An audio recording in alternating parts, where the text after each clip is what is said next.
തൃശൂരിന്റെ തീരദേശ മണ്ണിൽ തണ്ണിമത്തൻ കൃഷിയിൽ വിജയഗാഥ തീർത്ത് യുവ കൂട്ടായ്മ. മതിലകം പുതിയകാവിലാണ് മണ്ണിലിറങ്ങിയ മൂവർ സംഘം തണ്ണിമത്തൻ കൃഷിയിൽ നൂറുമേനി കൊയ്തത്.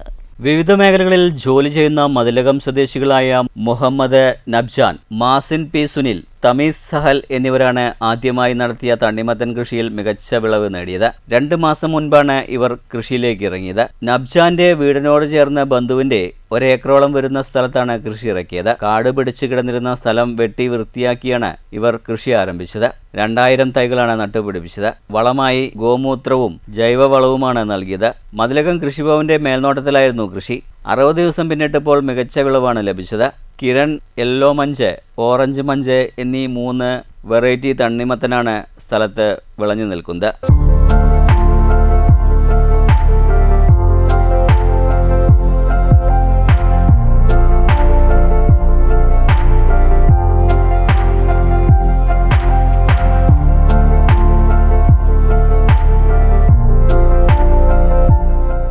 മതിലകം ഗ്രാമപഞ്ചായത്ത് പ്രസിഡന്റ് സുമിത സുന്ദരൻ വിളവെടുപ്പ് ഉദ്ഘാടനം ചെയ്തു. മതിലകം പഞ്ചായത്തിലെ ശരിക്കും ഒരു അഭിമാനം തന്നെയാണ് ഇവർ 3 പേരും.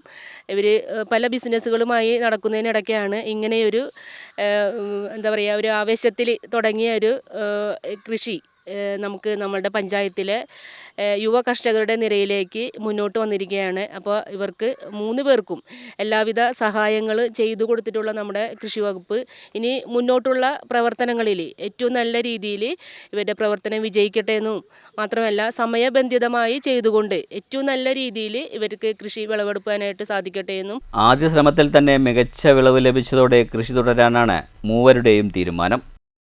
ഞങ്ങളൊരു 3 പേരും വ്യത്യസ്ത മേഖലകളിൽ ജോലി ചെയ്യുന്നവരും അതേപോലെ തന്നെ ബിസിനസ് പരമായിട്ടും മറ്റു കാര്യങ്ങളൊക്കെ മുൻപോട്ട് കൊണ്ടുപോകുന്നവരാണ്. അപ്പോൾ ഒരു ദിവസം ഒരു വൈകുന്നേര ചർച്ചയിൽ നമ്മൾ സുഹൃത്ത് സമീസാണ് നമ്മളുടെ അടുത്ത് പറഞ്ഞത്, നമുക്ക് ഇങ്ങനെയൊരു സംരംഭം അല്ലാന്നുണ്ടെങ്കിൽ നമുക്ക് ഇത്രയും ഏരിയ ഉണ്ടായിട്ട് നമുക്ക് എന്തുകൊണ്ട് ഇതിനെ യൂസ് ചെയ്യാൻ പറ്റുന്നില്ല എന്ന് തമീസ് നമ്മളുടെ അടുത്ത് ഇങ്ങനെ ചോദിച്ചപ്പോൾ നമ്മൾ അതിന് മുന്നിട്ട് ഇറങ്ങുകയായിരുന്നു.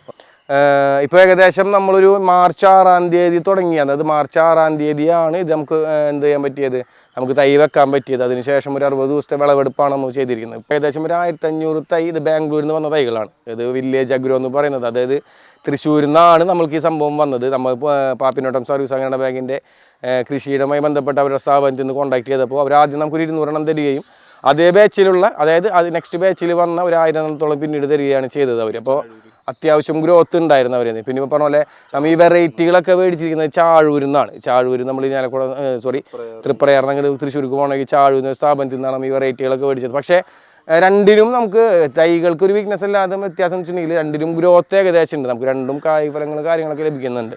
പിന്നെ പ്രത്യേകിച്ച് ഇതൊരു വളം ആയിട്ട് നമ്മൊന്നും ചെയ്തിട്ടില്ല. ഇതിന് നമ്മൾ ആകെ ഇതിന് ചെയ്തിരിക്കുന്ന വളം എന്താണെന്ന് വെച്ചിട്ടുണ്ടെങ്കിൽ നമ്മത് മുമ്പ് ചെയ്തപ്പോൾ ഇതിങ്ങനെ കാട് പിടിച്ചിരിക്കുന്ന പറമ്പായിരുന്നു. അപ്പോൾ ആ കാടിലുള്ള ചപ്പ് ചവറുകൾ കാര്യങ്ങളെല്ലാം നമ്മൾ വെട്ടി ഒതുക്കിയൊരു രേഖയിലാക്കിയിട്ട് അതിൻ്റെ മുകളിൽ മണ്ണ് വെട്ടി കൂട്ടുക ചെയ്തത്. അതിനുശേഷം നമ്മൾ പച്ചച്ചാണം കൊണ്ടിട്ടു. അതിൻ്റെ മുകളിൽ റോക്ക് ഫോസ്ഫേറ്റ് സംഭവം ഇട്ടതിന് ശേഷം നമ്മൾ എന്ത് ചെയ്തു, കുമ്മായം അതിൻ്റെ മുകളിൽ നമ്മൾ പച്ചച്ചാണം കലക്കി ഒഴിക്കുക, അങ്ങനത്തെ പരിപാടി ജൈവിക രീതിയിലാണ് നമ്മൾ കൂടുതലും ഇവിടെ ചെയ്തിട്ടുള്ളത്. ഇല്ല, ഇതിലിപ്പോൾ ലാഭവും നഷ്ടമല്ല. നമുക്കൊരു കാര്യം ചെയ്ത് നമുക്ക് കൃത്യമായ ഔട്ട്പുട്ട് കിട്ടിയാൽ മതി. ഇപ്പം അത് മുൻപോട്ട് പോകുമ്പോഴും റിസൾട്ട് ഉണ്ട് നമുക്ക് എന്തായാലും.